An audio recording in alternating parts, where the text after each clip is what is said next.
નમસ્કાર દર્શક મિત્રો, ધ લોકસત્તા શોમાં આપનું સ્વાગત છે। વૈશ્વિક વેપાર અને ભૂ રાજનીતિના ક્ષેત્રે એક મોટો ખળભળાટ મચી ગયો છે। અમેરિકા અને ચીન વિશ્વની બે સૌથી મોટી અર્થવ્યવસ્થાઓ ફરી એકવાર આકરા વેપાર યુદ્ધના મુખે ઊભી છે। આ વિવાદનું મૂળ છે રેર અર્થ એલિમેન્ટ્સ એટલે કે દુર્લભ પૃથ્વી તત્વો, જેના પર ચીને નિયંત્રણો કડક કર્યા છે। જવાબમાં અમેરિકી રાષ્ટ્રપતિ ડોનાલ્ડ ટ્રમ્પે ચીનમાંથી આયાત થતા તમામ ઉત્પાદનો પર 100% વધારાનો ટેરિફ લાદવાની ઘોષણા કરીને ચીનને જડબાતોડ જવાબ આપ્યો છે। આ નિર્ણય માત્ર વૈશ્વિક વેપારના નિયમો જ નહીં પણ બંને દેશોના રાજકીય સંબંધોની પણ ગતિવિધિ બદલી નાખી છે। આજે આપણે આ વિવાદનું મૂળ શું છે, ટ્રમ્પના આકરા નિર્ણયની અસર શું થશે અને રેર અર્થ એલિમેન્ટ્સનું મહત્વ શું છે તેના પર વિગતવાર નજર કરીશું। મીડિયા અહેવાલો અનુસાર યુએસ ચીન વિવાદનું તાત્કાલિક કારણ 9 ઓક્ટોબર 2025ના રોજ શરૂ થયું, જ્યારે ચીને વ્યૂહાત્મક ખનિજોના વેપાર પર પોતાનું નિયંત્રણ વધાર્યું। ચીને રેર અર્થ એલિમેન્ટ્સ, ટંગસ્ટન અને મોલિબ્ડેનમની નિકાસ પર નિયંત્રણો કડક કર્યા। અમેરિકાએ આ પગલાંને પોતાના પર સીધું આર્થિક દબાણ બનાવવાનો પ્રયાસ ગણાવ્યો। રેર અર્થ એલિમેન્ટ્સ શું છે?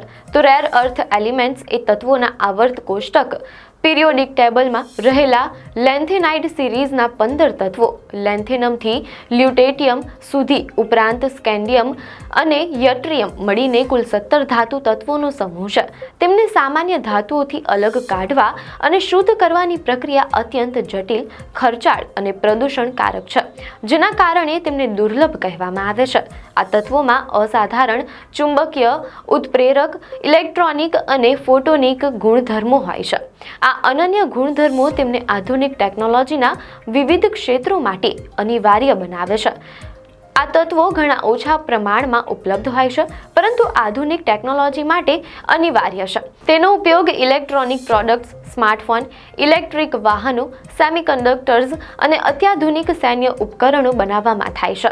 આ તત્વોના વૈશ્વિક ઉત્પાદનમાં ચીનનો હિસ્સો 80થી 90% જેટલો છે, જે તેને વિશ્વભરના સપ્લાય ચેઇન પર એક અસાધારણ નિયંત્રણ આપે છે। મીડિયા અહેવાલો અનુસાર ચીને સ્પષ્ટ કર્યું છે કે 1 ડિસેમ્બર 2025થી તે ઇલેક્ટ્રિક વાહનો અને ડિફેન્સ રડાર સિસ્ટમ્સમાં વપરાતા 12માંથી 5 મુખ્ય રેર અર્થ એલિમેન્ટ્સની અમેરિકા માટે નિકાસ પર વધારાના નિયંત્રણો લાગુ કરશે। આ પગલું અમેરિકાના સંરક્ષણ અને ઉચ્ચ ટેકનોલોજી ક્ષેત્રને સીધી અસર કરશે। ચીનના આ આક્રમક પગલાંના પગલે રાષ્ટ્રપતિ ટ્રમ્પે તાત્કાલિક અને કડક વળતો જવાબ આપવાની ચેતવણી આપી હતી, જેને તેમણે થોડા કલાકોમાં જ સાચી સાબિત કરી દીધી। ટ્રમ્પે 1 નવેમ્બર 2025થી ચીનથી આવતા તમામ આયાત માલ પર અગાઉના ટેરિફ ઉપરાંત 100% વધારાનો ટેરિફ લગાવવાની જાહેરાત કરી દીધી છે। આ નિર્ણયમાં આશ્ચર્યજનક રીતે ચીનના સોફ્ટવેર ઉત્પાદનોનો પણ સમાવેશ કરવામાં આવ્યો છે, જે વેપાર યુદ્ધની અવધારણાને માત્ર હાર્ડવેરથી આગળ વધારીને ડિજિટલ ક્ષેત્ર સુધી લઈ જાય છે। ટ્રમ્પનું આ પગલું ચીનને સ્પષ્ટ સંદેશ આપે છે કે જો તે વ્યૂહાત્મક ખનિજોનો ઉપયોગ દબાણ બનાવવા માટે કરશે, તો અમેરિકા પણ તેના અર્થતંત્રના મુખ્ય ક્ષેત્રો પર સખત પ્રહાર કરવામાં ખચકાશે નહીં। આ વેપાર વિવાદની અસર માત્ર આર્થિક જ નહીં પણ રાજદ્વારી સ્તરે પણ જોવા મળી છે। મીડિયા અહેવાલો અનુસાર ટ્રમ્પે ચીનના રાષ્ટ્રપતિ શી જિનપિંગ સાથેની પોતાની મુલાકાત પણ રદ કરી દીધી છે। ટ્રમ્પે મીડિયાને જવાબ આપતા કહ્યું કે મીટિંગ રદ નથી કરી, પરંતુ વર્તમાન વિવાદના કારણે તેને રદ જ ગણવી જોઈએ, કારણ કે મને નથી લાગતું કે હવે અમે બંને એકબીજાને મળવા ઈચ્છીશું। તેમણે ભારપૂર્વક જણાવ્યું કે ચીને રેર અર્થ એલિમેન્ટ્સની નિકાસ પર આટલો કડક પ્રતિબંધ મૂક્યા પછી તેમની પાસે શી જિનપિંગને મળવાનું કોઈ કારણ બચતું નથી।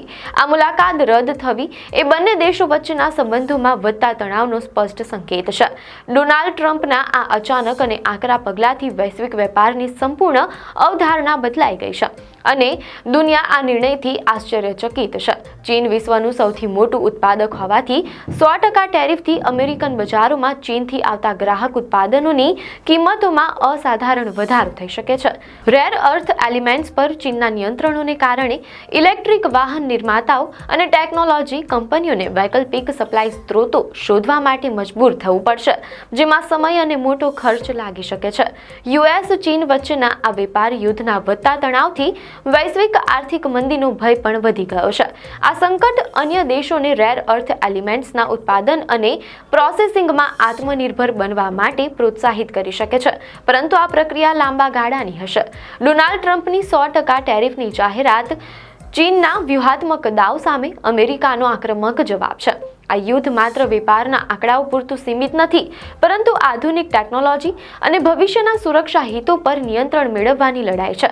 ચીન 1 નવેમ્બર પહેલા આ મુદ્દે કેવું વલણ અપનાવે છે અને વૈશ્વિક બજારો આ મોટા આંચકાને કેવી રીતે શોષી લે છે તેના પર વિશ્વની નજર ટકેલી રહેશે.